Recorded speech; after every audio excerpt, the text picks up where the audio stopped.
Toxic leadership habits can silently sabotage your team's success and your credibility. They can weaken trust, stifle creativity, and drain morale. But the good news? These habits are fixable, and that's what we're tackling today. I'm Tyler, host of the Elemental Educator channel and podcast, your guide to leadership growth. Let's ignite change together.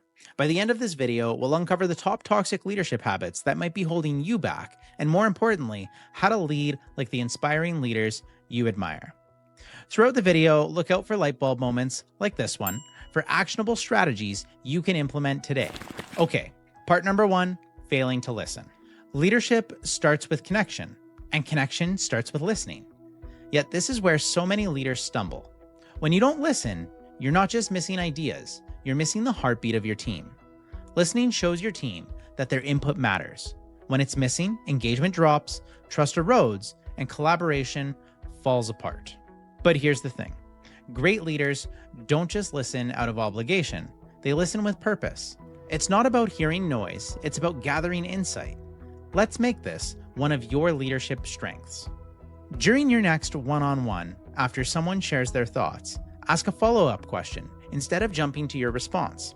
This shows you're engaged and signals that you're curious, not just checking a box. End meetings with a roundup by having one person summarize key takeaways and next steps. This reinforces alignment and invites clarity. Satya Nadella transformed Microsoft not with louder leadership, but by making listening a strategic tool. You can use the same approach to foster innovation. Implement silent brainstorming. During meetings, this gives everyone equal space to share ideas before discussion starts, especially those who might hold back in group conversations. What's one change you've made to improve your listening skills as a leader? Share it in the comments. It could be a light bulb moment for someone else. Okay, part 2, micromanaging. Trust is one of the cornerstones of leadership. But when you micromanage, you unintentionally send a message that you don't trust your team. And what happens when trust is absent? Initiative drops, problem solving slows down, and you'll find yourself with a team that only waits for orders instead of taking ownership. Great leaders know that their role isn't to control every detail. It's to set direction and let their team navigate with confidence. It's time to trade constant control for empowered collaboration. Use the delegate, don't dictate approach. Instead of telling your team exactly how to complete a task, explain the why behind it and provide boundaries. Then step back and let them take the lead. And set milestones instead of daily check-ins. For example, schedule weekly touchpoints rather than hovering over each step. This keeps your team accountable without feeling monitored. Richard Branson built an empire by trusting the people he hired. He empowered them to make decisions, knowing that their success would lift the entire organization.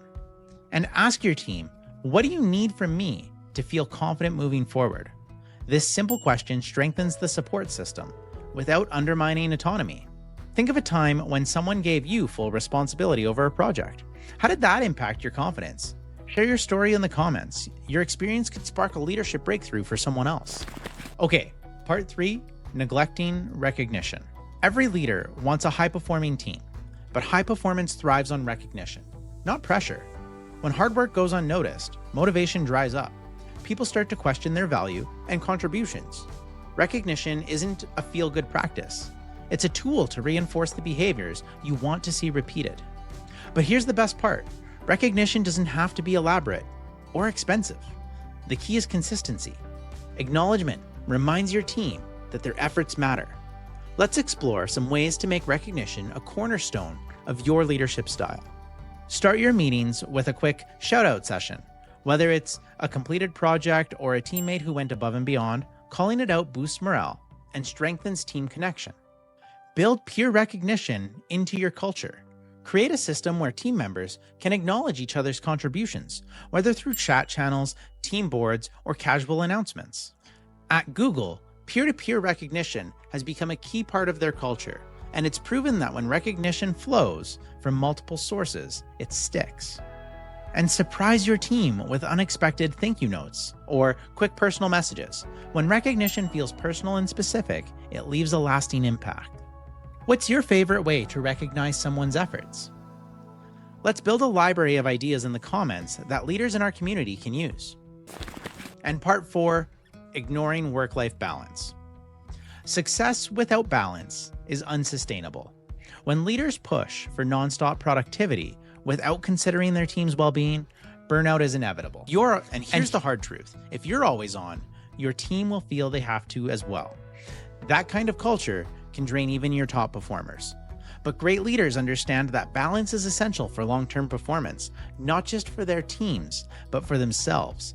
You set the tone for what balance looks like, and when you model healthy boundaries, your team follows. So establish clear communication boundaries. Let your team know your working hours and encourage them to set their own. If you're not responding to emails after 6 p.m., they'll feel more comfortable doing the same. Arianna Huffington built an entire movement around redefining success through well-being.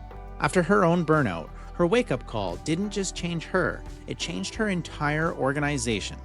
Implement focus blocks and no meeting times to give your team space to do deep work without interruptions.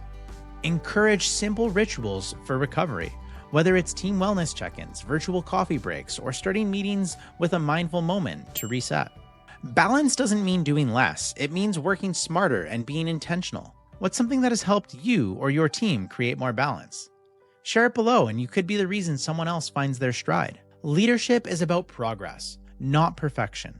By addressing these toxic habits, you're not just improving your leadership, you're building trust, resilience, and a culture that empowers others to thrive. If today's video sparked some light bulb moments for you, check out this next video, where I'll walk you through another essential leadership strategy that could transform your team's performance. Bye for now.